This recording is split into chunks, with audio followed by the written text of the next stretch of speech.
Hi friends, welcome to Indhu's kitchen.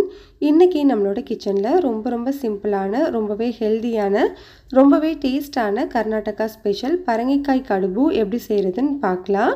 கண்டிப்பாக இந்த ரெசிபியை நீங்கள் ட்ரை பண்ணி பாருங்கள். டேஸ்ட் ரொம்ப சூப்பராக இருக்கும், ரொம்பவே ஹெல்தியும் கூட. இப்போது இதை செய்கிறதுக்காக ஃபர்ஸ்ட் ஒரு கடாயில் மெஷரிங் கப்பில் 1 கப் அளவு இட்லி ரவை சேர்த்துக்கலாம்.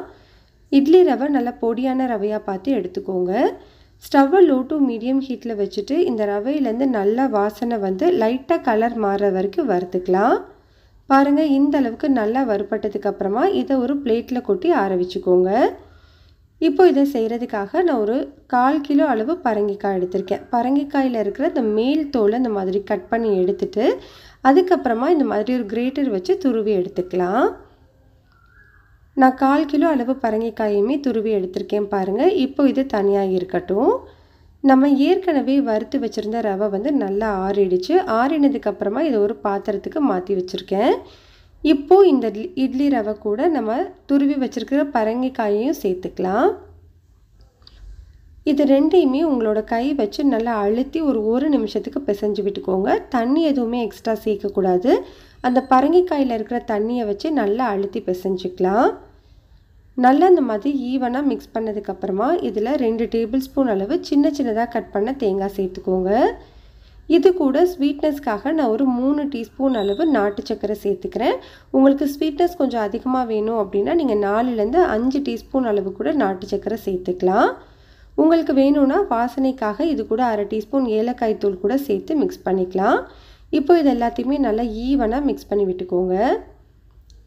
நல்லா கலந்ததுக்கப்புறமா இதை ஒரு மூடி போட்டு ஒரு 15 நிமிஷத்துக்கு அப்படியே விட்டுருங்க. 15 நிமிஷத்துக்கு அப்புறமா பாருங்கள், நம்மளுக்கு பரங்கிக்காயிலேருந்து தண்ணி இன்னும் கொஞ்சம் எக்ஸ்ட்ரா விட்டு வந்திருக்கு. இந்த மாதிரி நல்லா கலந்ததுக்கு அப்புறமா இது கூட 1லேருந்து 2 டீஸ்பூன் அளவு அரிசி மாவு சேர்த்து பிசைஞ்சிக்கலாம். அரிசி மாவு சேர்த்து நம்மளுக்கு பிசையும் போது மாவு வந்து நம்மளுக்கு கொழுக்கட்டை மாவு மாதிரி ஈஸியாக பிடிக்கிறதுக்கு வரும். அதுக்காக தான் நம்ம சேர்த்துக்கிறோம். மாவோட பதம் வந்து இந்த அளவில் இருக்கணும். உங்களுக்கு சப்போஸ் உங்களுக்கு இன்னும் கொஞ்சம் அரிசி மாவு தேவைப்படுது அப்படின்னா இன்னும் 1லேருந்து 2 டீஸ்பூன் அரிசி மாவு கூட சேர்த்துக்கலாம். இப்போ இதை செய்கிறதுக்காக இந்த மாதிரி ஒரு வாழை இலையை நல்லா கழுவி எடுத்துக்கோங்க. கழுவி எடுத்ததுக்கு அப்புறமா இந்த மாவை வச்சு லைட்டாக தட்டிட்டு 2 சைடுமே இந்த மாதிரி மடித்ததுக்கப்புறமா வாழை நார் வச்சு இந்த மாதிரி லைட்டாக கட்டி விட்டுக்கோங்க.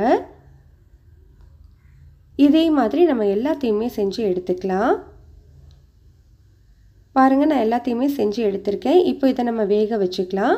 வேக வைக்கிறதுக்கு இட்லி பாத்திரத்தில் 2 டம்ளர் தண்ணி சூடுபடுத்திட்டு அது மேலே ஸ்டீமர் பிளேட் வச்சுருக்கேன். நீங்கள் நார்மலான இட்லி பிளேட் கூட வச்சுக்கலாம். இப்போ நம்ம ரெடி பண்ணி வச்சுருக்கிறது எல்லாத்தையும் உள்ளே வச்சுட்டு ஸ்டவ்வை மீடியம் ஹீட்டில் வச்சுட்டு 5 நிமிஷம், லோ ஹீட்டில் வச்சுட்டு ஒரு 10 நிமிஷம், மொத்தமாக 15 நிமிஷத்துக்கு வேக விட்டுக்கோங்க. 15 நிமிஷத்துக்கு அப்புறமா அது வெந்துருச்சான்னு பார்க்குறதுக்கு 1 மட்டும் ஓப்பன் பண்ணிவிட்டு இந்த மாதிரி ஃபோர்க் வச்சு குத்தி லைட்டாக உங்கள் கை வச்சு ப்ரெஸ் பண்ணி பாருங்கள். இப்போ இது நல்லா வெந்துருச்சு, அதனால் நம்ம இதை எடுத்துடலாம். பாருங்கள், நம்மளுக்கு சூப்பரான டேஸ்டான ஹெல்தியான ஸ்வீட் வந்து ரெடி ஆகிடுச்சு. இதில் நம்ம கொஞ்சம் கூட ஆயிலே சேர்க்கலை. இதே மாதிரி நம்ம எல்லாத்தையுமே எடுத்துக்கலாம். இப்போ இது மேலே வாசனைக்காக நான் ஒரு 1/2 டீஸ்பூன் அளவு நெய் சேர்த்துக்கிறேன். நெய் சேர்க்குறது ஃபுல் அண்ட் ஃபுல் ஆப்ஷனல் தான். விருப்பம் இருந்தால் சேர்த்துக்கோங்க, இல்லைனா ஸ்கிப் பண்ணிக்கலாம். அவ்வளோதான், நம்மளுக்கு டேஸ்டான பரங்கிக்காய் கடுபு ரெடி ஆகிடுச்சு. கண்டிப்பாக இதை நீங்கள் ட்ரை பண்ணி பாருங்கள். டேஸ்ட் ரொம்பவே நல்லாயிருக்கும்.